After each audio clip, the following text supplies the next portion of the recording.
یہ بات ہو رہی تھی کہ شیخ سے راوی روایت کرتا ہے اور شیخ صاحب فرماتے ہیں بالجزم کہ میں نے یہ روایت بیان نہیں کی، میں نے یہ روایت بیان نہیں کی۔ تو اس صورت میں کیا فیصلہ کیا جائے گا؟ حافظ رحمۃ اللہ علیہ کا یہاں رجحان آپ کے سامنے ہے کہ بالجزم اگر وہ کرے، یعنی ایک تو بالجزم یہ ہے کہ تم جھوٹ بولتے ہو، بالکل جھوٹ ہے، بالکل میں نے بیان نہیں کی۔ یہ جو ہے نا جھوٹ کا لازمہ، اس کی صورت میں تو بالکل وہ روایت اس سند سے تسلیم نہیں کی جائے گی، اور یہ اس لیے کہ دو میں سے کسی ایک کی تکذیب لازم آتی ہے۔ لیکن اگر وہ بالجزم کہتا ہے کہ نہیں جی میں نے یہ روایت بیان نہیں کی، تو ایسی صورت میں کیا موقف ہے؟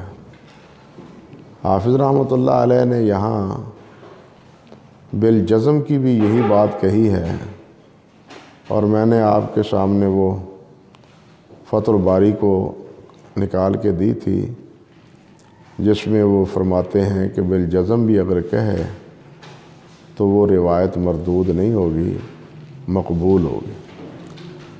اور صحیح مسلم کی روایت اس بارے میں بالکل واضح ہے، فتح الباری میں اسی مقام پر حافظ رحمۃ اللہ علیہ نے اس کا ذکر بھی کیا ہے، اور یہ بات فرمائی ہے کہ امام مسلم رحمۃ اللہ علیہ نے اس روایت کی تصحیح کی ہے۔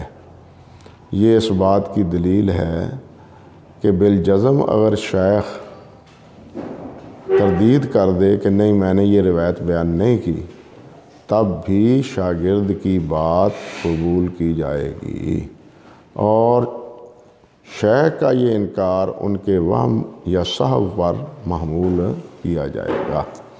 فتح الباری میں یہ فرمایا۔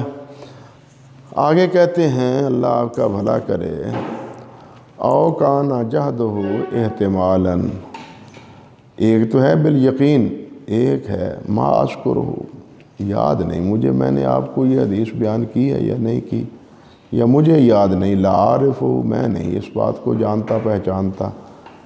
اس میں وہ یقین کی صورت نہیں ہے، اس میں گویا کہ جزم کی صورت نہیں ہے، بلکہ احتمال کی صورت ہے۔ دونوں ہی پہلو ہو سکتے ہیں، مجھے یاد نہیں، شاگرد نے بات کی ہے اسے تو یاد ہے نا، شاگرد نے بات کی ہے اسے تو یاد ہے۔ تو اس بارے میں فرماتے ہیں کہ قیل قبل ذالک فی الاصح، اصح قول کے مطابق یہ قبول کی جائے گی، بلکہ اسی مقام پر یعنی فتح الباری میں 326 صفحہ جلد اول میں تو لکھا ہے وہ متفق علیہ۔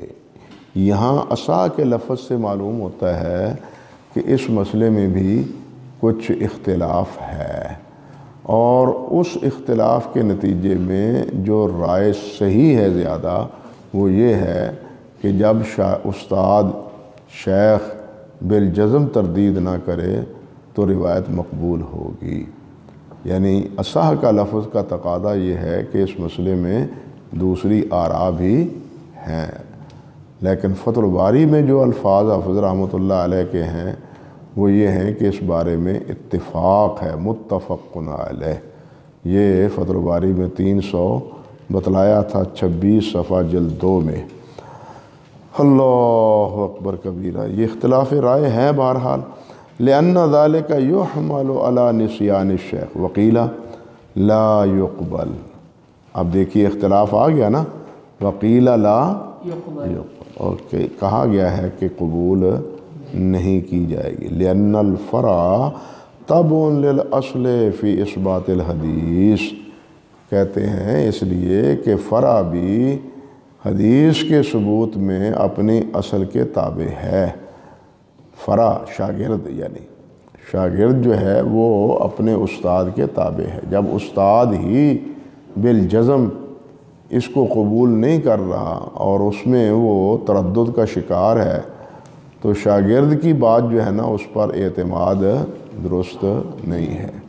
علماء احناف میں یہی قول ہے، اور قاضی ابو یوسف رحمۃ اللہ علیہ نے یہی روایت، یہ جو ہے نا حدیث آتی ایما امرات نکحت بغیر اذن ولیہا فنکاحہا باطل، معروف روایت ہے نا یہ، اس روایت کو اسی وجہ سے رد کیا ہے۔ کیوں؟ کہتے ہیں کہ سلیمان بن موسیٰ اس کو روایت کرتے ہیں زہری سے، اور زہری روایت کرتے ہیں عروہ سے، اور عروہ روایت کرتے ہیں حضرت عائشہ سے، لیکن ابن جریج کہتے ہیں کہ میں نے زہری رحمۃ اللہ علیہ سے اس بارے میں سوال کیا فلم یعرف ہو، مجھے تو یاد نہیں، تو کہتے ہیں یہ زہری کہتے ہیں کہ میں اس روایت کو نہیں پہچانتا، میں نہیں جانتا۔ جب اصل اس کو نہیں جانتا تو نقل اگر شیخ کے اس کہنا چاہیے کہ انکار میں آپ کہتے ہیں کہ وہم کا اثر ہو سکتا ہے، اگر شیخ میں ہو سکتا ہے شاگرد میں بھی ہو سکتا ہے، شاگرد بھی غلطی کھا سکتا ہے، وہ کہے کہ جی آپ نے بیان کیا ہے، ہاں بیان کیا ہو کچھ اور، یہ سمجھ رہا ہو کچھ اور، تو اس لیے وہ کہتے ہیں کہ اگر یعنی بالجزم بھی نہ ہو، استاد جو ہے وہ احتمالاً تردید کا اظہار کرے، تو پھر بھی کیا کہتے ہیں اس کی روایت کو قبول کیا جائے گا، مگر احناف اس اصول کو قبول نہیں کرتے۔ علامہ طحاوی رحمۃ اللہ علیہ نے شرح معانی الآثار میں یہی اس حدیث کا معروف ہے نا، یہ لا نکاح الا بولی، ولی کے لیے آپ اس روایت کو پیش کرتے ہیں، اور بھی حدیث ہے لا نکاح الا بولی کا جواب تو وہ یہ دیتے ہیں کہ یہ روایت مرسل ہے، اور اس کا روایت ہے۔ اب دیکھیے کیا عجیب چکر ہے کہ مرسل حجت ہے،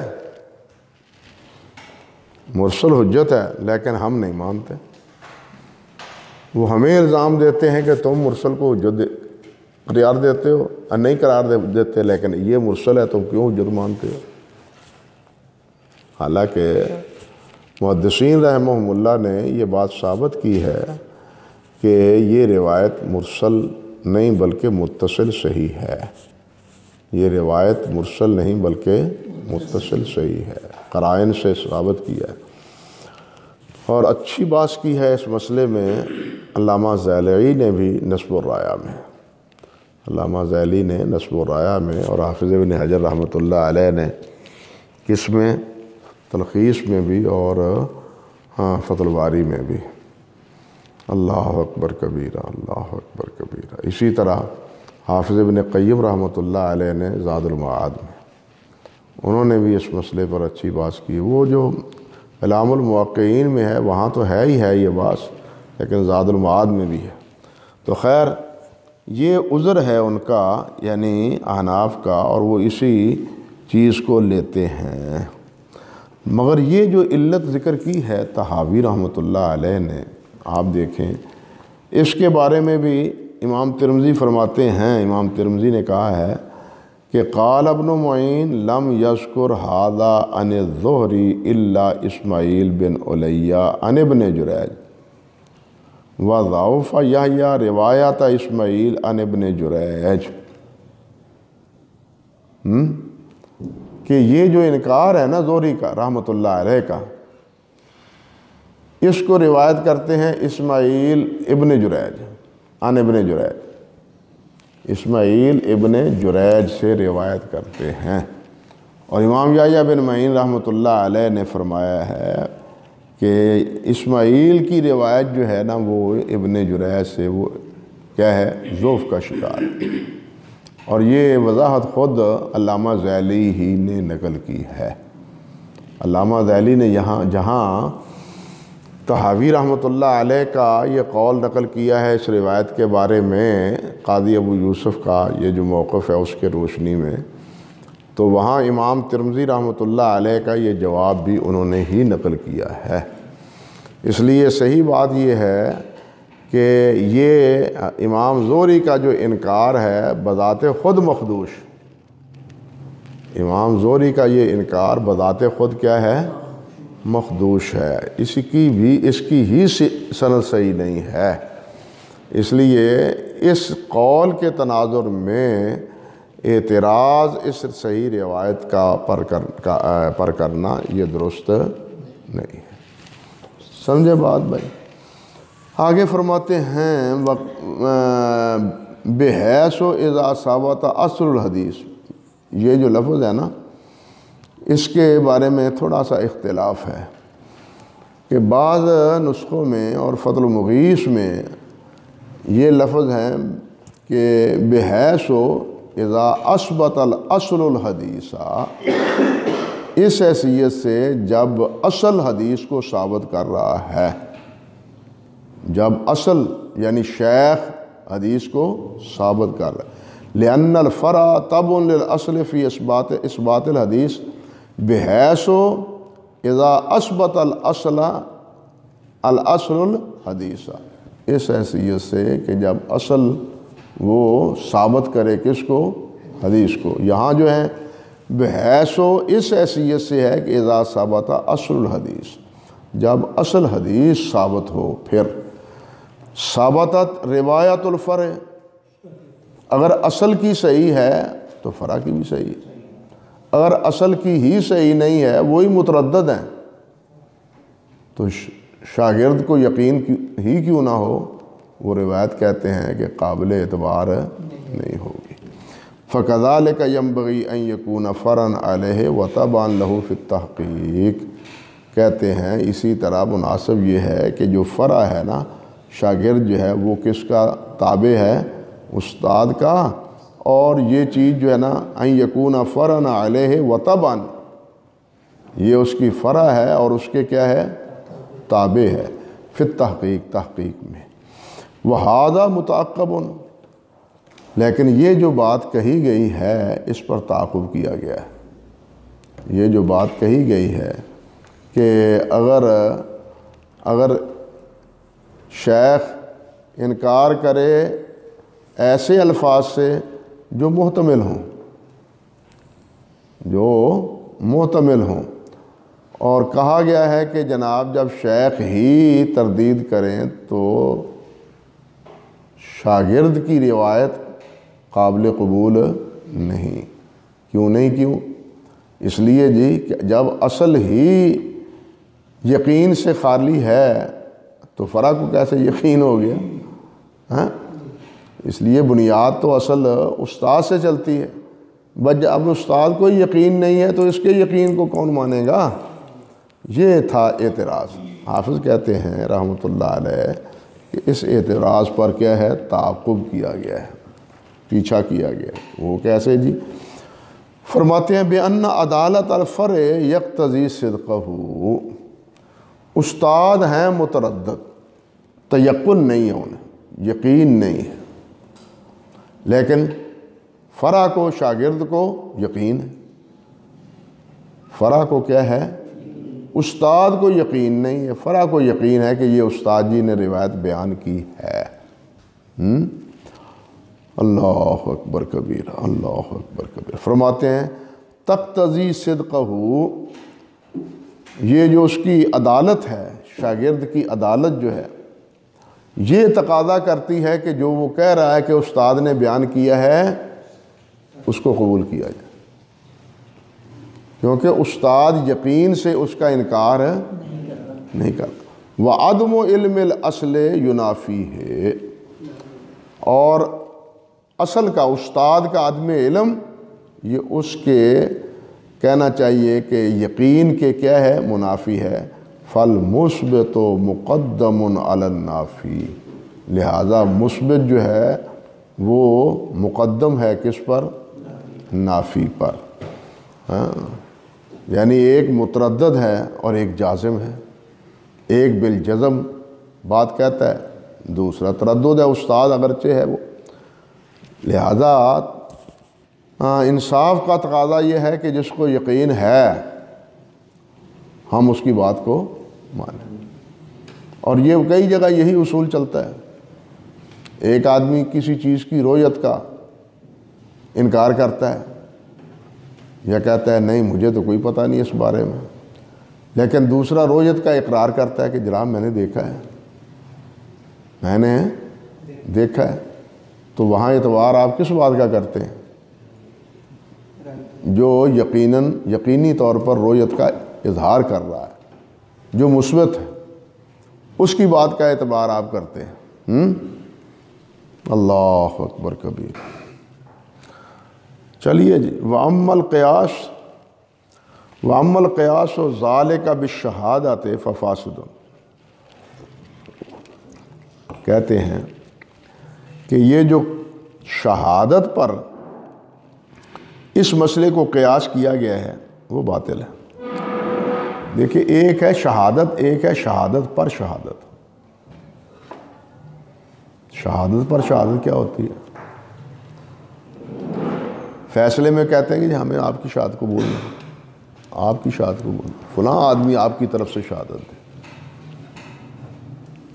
اگر آپ کی بات قبول ہوتی تو ہم آپ سے جھگڑتے ہی نا۔ آپ کی طرف سے، جس کو ہم پنجابی نیا دوسرا دے دیں، نیا دوسرا دے، شہادت دوسرا دے۔ اب یہ جو شہادت پر شہادت ہے، اب اصل کہتے ہیں فرع کی، اگر اصل کی شہادت ہوگی وہ اگر قابل قبول ہے تو پھر تو ہے، جب اصل کی نہیں مانی تو فرع کی کیسے مانیں گے جی ہم؟ سمجھے نا؟ جب اصل کی نہیں تو فرع کی کیسے مانی جائے گی؟ وہ کہہ تو دیتا ہے کہ جناب میری جگہ پر دوسرا شہادت دے گا، دوسرا کہتا ہے ہم تو اس کی بھی ماننے کے لیے تیار نہیں، تو اس کی کیوں مانیں؟ ٹھیک ہے نا؟ یہ بھی تو کہتا ہے نا، چلو جی میں نہیں دوسرا شہادت دینا ہوں نا، تیری نہیں قبول، تیری کتوں قبول کریے؟ ایک ہے نا قاعدہ یہ بھی، جواب تو دے سکتا ہے معترض۔ یہی بات حافظ کہتے ہیں کہ شہادت پر جو قیاس ہے اس مسئلے کا، کہ جب فرع کی قبول نہیں تو اصل کی قبول کیسے؟ شہادت پر شہادت دینے والے کی قبول کیسے ہوگی؟ حافظ کہتے ہیں یہ قیاس فاسد ہے۔ کہتے ہیں لِأَنَّ شہادت الفرع لا تسمع مع القدرت علی شہادت الاصل، کہ شہادت فرع کی قبول نہیں کی جاتی جب اصل کی شہادت دینے پر اصل قادر ہو۔ ایک صورت ہے یہ کہ دوسرا دے، یعنی جو آ نہیں سکتا، بیمار ہے، تکلیف ہے، یہاں نہیں ہے، دوسرے ملک میں ہے، وہ گیا ہوا ہے، جھوٹ تو سب کو چلتا ہے نا، اور بالخصوص آج کے میڈیا میں یہیں بیٹھا ہوتا کہتا ہے جی میں یہاں نہیں ہوں، ہاں یہاں بیٹھ کے بھی کہتا ہے میں یہاں نہیں ہوں۔ تو کہتے ہیں جب آنے پر وہ قادر ہے، قدرت ہے اس کو شہادت کی، اور وہ آتا نہیں ہے، تو فرماتے ہیں کہ اس کی فرع کی بھی شہادت قبول نہیں۔ کیوں نہیں آتا وہ؟ بخلاف الروایات، برعکس روایت کے۔ یہاں شہادت میں تو کہتے ہیں کہ اگر وہ قادر نہیں ہے، مجبور ہے بالفرض، تو آپ کہتے ہیں کہ جناب وہ تو مریض پڑا ہے، یہ اس کی ذرا شہادت قبول کر لو اس کی، تو یہ فرع کی شہادت قبول ہے۔ لیکن روایت میں کہتے ہیں حافظ رحمۃ اللہ علیہ کہ روایت میں اور شہادت میں فرق ہے، روایت میں اور شہادت میں فرق ہے۔ شہادت میں تو یہ ہے کہ 2 آدمی گواہ ہونے چاہیے بنیادی طور پر، مالی معاملات میں بالخصوص 2 گواہ ہونے چاہیے، یا 1 گواہ ہو اور 2 عورتیں ہوں، جس طرح قرآن مجید میں اللہ تعالیٰ نے فرمایا۔ لیکن روایت میں 1 کی روایت بھی قبول ہے، روایت میں 1 کی روایت بھی قبول۔ شہادت میں غلام کی روایت قبول نہیں، لیکن روایت میں غلام کی روایت قبول۔ شہادت میں 1 عورت کی گواہی قبول نہیں، سوائے ان چاند مسائل کے جن میں عورت ہی گواہ ہوتی ہے، مثال کے طور پر ولادت پر، کہ بیٹا ہے کہ بیٹی ہے، یہ اسی کی ہے یا کسی اور کی ہے، یہ گواہی تو دائیا ہی دے گی نا، عورت ہی دے گی نا، مرد تو وہاں ہے ہی نہیں۔ اس کی گواہی پر ہم کہتے ہیں کہ یہ نسب صحیح ہے، نسب صحیح۔ اب ایک عورت کی یہ بڑا جھگڑا چلتا رہا ہے عورت کی شہادت کا، ضیاء کے دور میں بڑا اختلاف رہا۔ یہ ہمارے ججوں نے بہت اس وقت بدتمیزی کی تھی، اس وقت بھی مذاق اڑایا تھا۔ علامہ صاحب رحمۃ اللہ علیہ، اللہ تعالیٰ کروڑا رحمتیں فرمائے، ماموں کانجن کانفرنس میں بڑے لتے لیے ان ججوں کے، اور بڑے جوش جذبے میں فرمایا ہم جوتے کے نوک پہ رکھتے ہیں ان کے فیصلے کو کتاب و سنت کے مقابلے، جیسے وہ عموماً فرمایا کرتے تھے۔ بڑے اس وقت یہ بحث چلی تھی ضیاء کے دور میں۔ تو کہتے ہیں کہ شہادت میں اور روایت میں فرق ہے۔ شہادت کے بعض مقام پر شہادت فرع کی جو ہے قبول کر لی جاتی ہے، بسا اوقات نہیں کی جاتی، لیکن روایت عادل ہو، کوئی ایک ہو تب بھی، کوئی اور معید ہو نہ بھی ہو تب بھی، ایک عورت ہو تب بھی، غلام ہو تب بھی، روایت تو قبول کی جائے گی۔ روایت کے لیے شرطیں اور ہیں، شہادت کے لیے شرطیں اور۔ فرماتے ہیں وفی ہے روایت بھی ایک شہادت نہیں ہے؟ جی روایت بھی ایک شہادت، گواہی دیتے ہیں ایک آدمی۔ وہ اللہ کے بندو، یہ روایت شہادت نہیں ہے،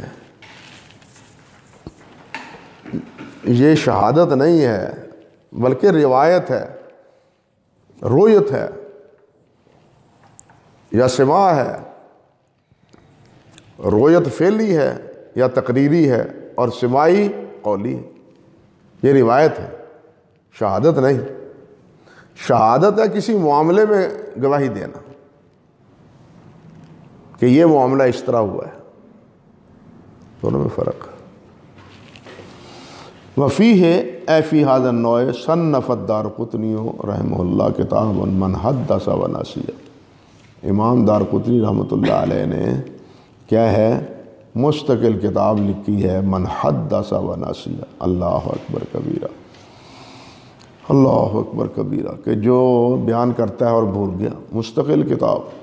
بلکہ کفایہ میں خطیب بغدادی نے لکھا ہے کہ حافظ خطیب بغدادی، کفایہ میں اللہ سخاوی نے ذکر کیا ہے کہ خطیب بغدادی نے بھی اس پر ایک رسالہ لکھا ہے، اور خطیب کی کتاب کی تلخیص علامہ سیوطی رحمۃ اللہ علیہ نے کی ہے۔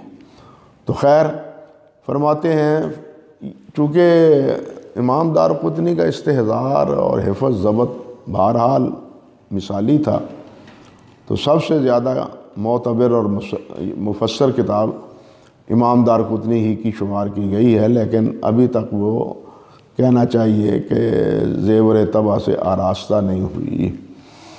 وفیہ ما یدل علی تقویت المذہب الصحیح، اور اس میں دلالت ہے صحیح مذہب کی تقویت کی، لکون کثیر منہم حدثوا باحادیث اولا فلما عرضت علیہ لم یتذکروها۔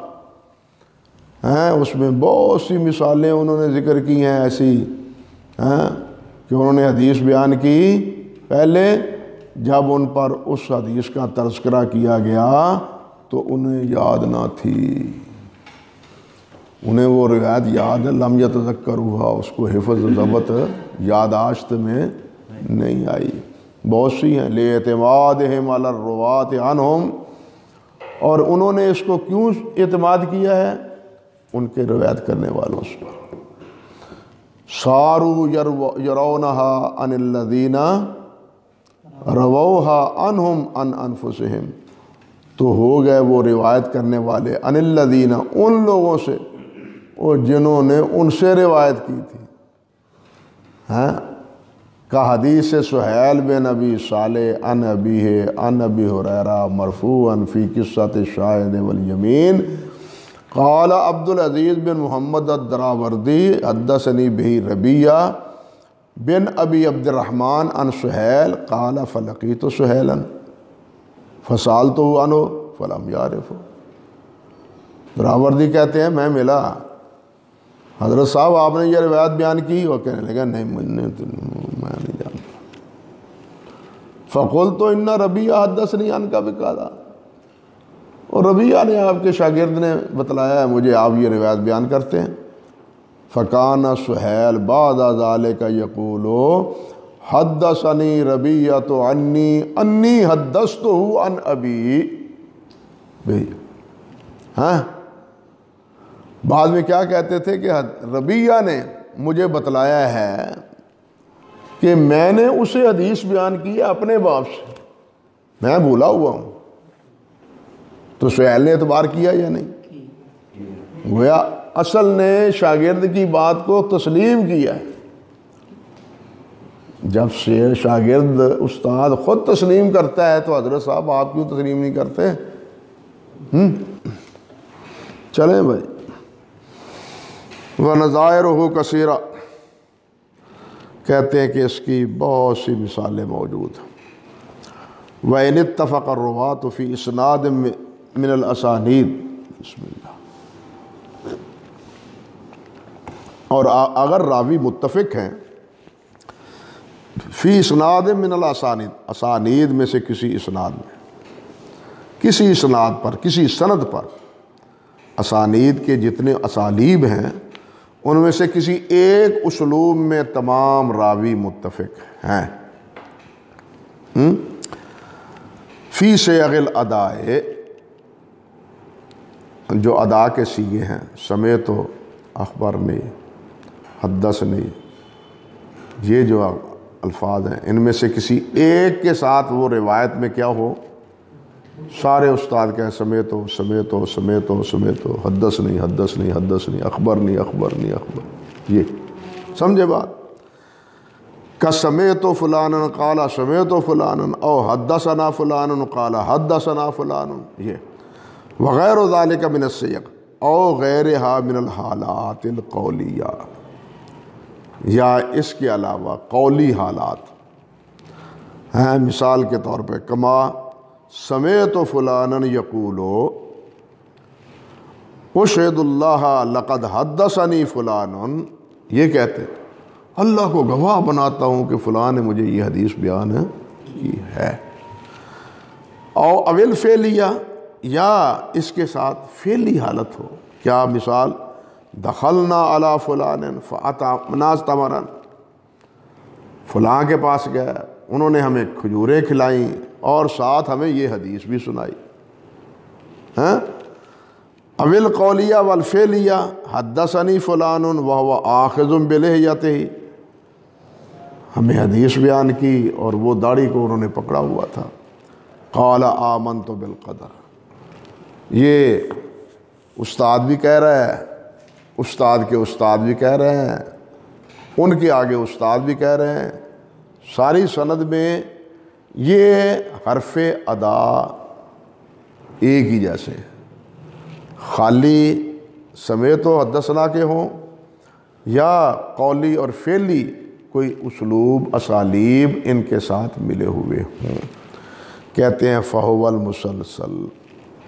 تو اس نوع کو کیا کہتے ہیں؟ مسلسل۔ اللہ اکبر۔ اور یہ مسلسل کی حدیث، اس کی اہمیت اس لیے ہے کہ اس میں تدلیس کا کوئی شائبہ نہیں رہتا، اس میں تدلیس کا کوئی شائبہ نہیں رہتا، اور نبی علیہ الصلوۃ والسلام تک یہ آخر تک چونکہ حدیث ہوتی ہے تو گویا جو نبی علیہ السلام نے عمل فرمایا ہے صحابی نے بھی وہی کیا، تابعی نے بھی وہی کیا، تبع تابعی نے بھی وہی کیا، اتباع تابعین نے بھی وہی کیا، تیجے محدثین نے بھی وہی۔ نبی علیہ الصلوۃ والسلام کے فعل کے ساتھ یک گونا عملی موافقت اور مناسبت، یہ یعنی دو چیزیں اس مسلسل کا فائدہ ہیں۔ ایک، اس میں انقطاع تدلیس کا کوئی شائبہ نہیں رہتا، اور دوسرا کیا ہے کہ نبی علیہ الصلوۃ والسلام کے ساتھ قولاً یا عملاً موافقت ہو جاتی. اللہ اکبر. وہوا من صفات الاسناد. اور یہ مسلسل جو ہے یہ اسانید اسناد اس کی صفات میں سے ہے. وقد یقع التسلسل فی موسمر الاسناد. ہاں کبھی ایسا ہوتا ہے کہ ساری سند میں نہیں ہوتی بلکہ اکثر سند میں موسم بڑے حصے سند کے بڑے حصے میں ہوتی ہے. کحدیث المسلسل بالاولیہ. جس طرح کہ حدیث مسلسل بالاولیہ. ہر حدیث میں صحابی کہتے ہیں اول ما سمعت، مثال کے طور پر تابعی یہی کہتے ہیں، تبع تابعی سب یہی کہتے ہیں اول ما سمعت. اور یہ مسلسل بالاولیہ جو ہے نا یہ روایت وہ یرحم الراحمون ارحموا من فی الارض یرحمکم من فی السماء یرحمکم من فی السماء، یہ لفظ ہیں یا یہ حدیث ہے مسلسل بالاولیہ کی. اللہ اکبر کبیرہ. کہتے ہیں فَإِنَّ السِّلْسِلَةَ تَنْتَهِي فِي إِلَى سفیان ابن عیینہ. کہ ان کا سلسلہ جو ہے نا اول ما سمعت اول ما سمعت اول ما سمعت من فلاں، یہ حضرت امام سفیان بن عیینہ تک پہنچتا ہے، اوپر نہیں. سفیان بن عیینہ رحمۃ اللہ علیہ اس روایت کو بیان کرتے ہیں عمر بن دینار سے، اور عمر بن دینار بیان کرتے ہیں ابو قابوس سے، اور ابو قابوس مولا عبداللہ بن عمر بن عاص ہے. اور ابو قابوس روایت کرتے ہیں حضرت عمر بن عاص سے. یہ ہے ان کا سلسلہ آگے. یعنی اول ما سمعت عن فلاں، یہ سفیان تک تو سارے شاگرد بیان کرتے ہیں، راوی بیان کرتے ہیں، اوپر نہیں بیان کرتے. معظم سند کہاں تک ہے؟ سفیان تک. اور یہاں یہ بھی دیکھ لیں حافظ ابن حجر رحمۃ اللہ علیہ نے یہ روایت اللہ اکبر کبیرہ ذکر کی ہے، اور یہ بھی انہوں نے فرمایا ہے کہ لا یعرف اسمہ ولم یوثق احد من المتقدمین، کہ ابو قابوس کا نام نہیں معلوم، کس کا نام کیا تھا. اور متقدمین محدثین جو ہے نا انہوں نے اس کا ذکر نہیں کیا. یعنی امام بخاری نے، ابن ابی حاتم نے، علی بن مدینی نے، احمد بن حنبل نے ذکر نہیں کیا کتابوں میں. صرف ابن حبان نے کیا کیا ہے؟ ثقات میں ذکر کیا ہے. ان کا اپنا ایک ضابطہ ہے. یہ بات کہی ہے حافظ ابن حجر نے الامتاع میں، لیکن تقریب میں کہتے ہیں اسی راوی کے بارے میں مقبول. مگر اس کے چونکہ شواہد اور بھی ہیں، متابعات ہیں، اس لیے اس روایت کو صحیح کہا گیا ہے. اور شیخ البانی رحمۃ اللہ علیہ نے بھی سلسلہ صحیحہ میں اس کو ذکر کیا ہے 935 نمبر روایت میں الصحیحہ میں. سمجھے نا، اس کے شواہد کی بنیاد پر. اللہ اکبر کبیرہ. اللہ اکبر. اللہ اکبر کبیرہ. اور یہ جو روایت ہے نا یعنی مسلسل بالاولیہ، اس کے طرق کو جمع کیا ہے حافظ ذہبی رحمۃ اللہ علیہ العذب السلسل فی الحدیث المسلسل.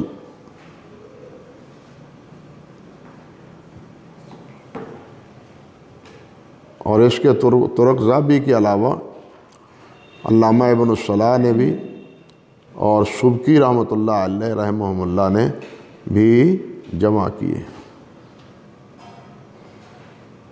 اور اس کی اسانید کو حافظ ذہبی کا جو ہے نا موجم الشیوخ ہے نا آپ کے یہاں، ذہبی کا موجم الشیوخ، اس کے اول میں بھی اس کی اسانید کو ذکر کیا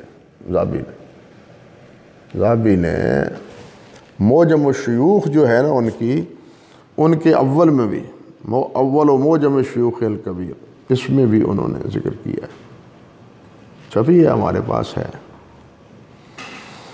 اللہ اکبر کبیرہ۔ مسلسل پر بہت سی کتابیں ہیں، اور ان میں یہ کتاب الامتاع جو میں نے ذکر کیا نا، یہ بھی چھپی ہوئی ہے، یہ ہمارے شیخ صلاح مقبول حافظہ اللہ ان کی تحقیق سے چھپی ہے۔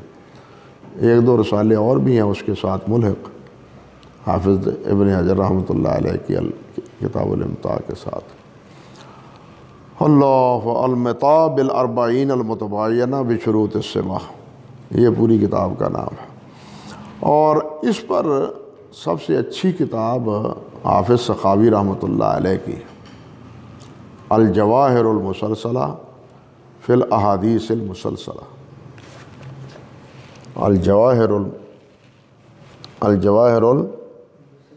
المقللہ، الجواہر المقللہ فی الاحادیث المسلسلہ، یہ پیر جھنڈے کے مکتبے میں ہے قلمی نسخہ، لیکن اب الحمدللہ یہ چھپ بھی گئی ہے، چھپ گئی ہے۔ قلمی نسخہ وہاں سید محب اللہ شاہ صاحب رحمۃ اللہ علیہ کے مکتبے میں ہے۔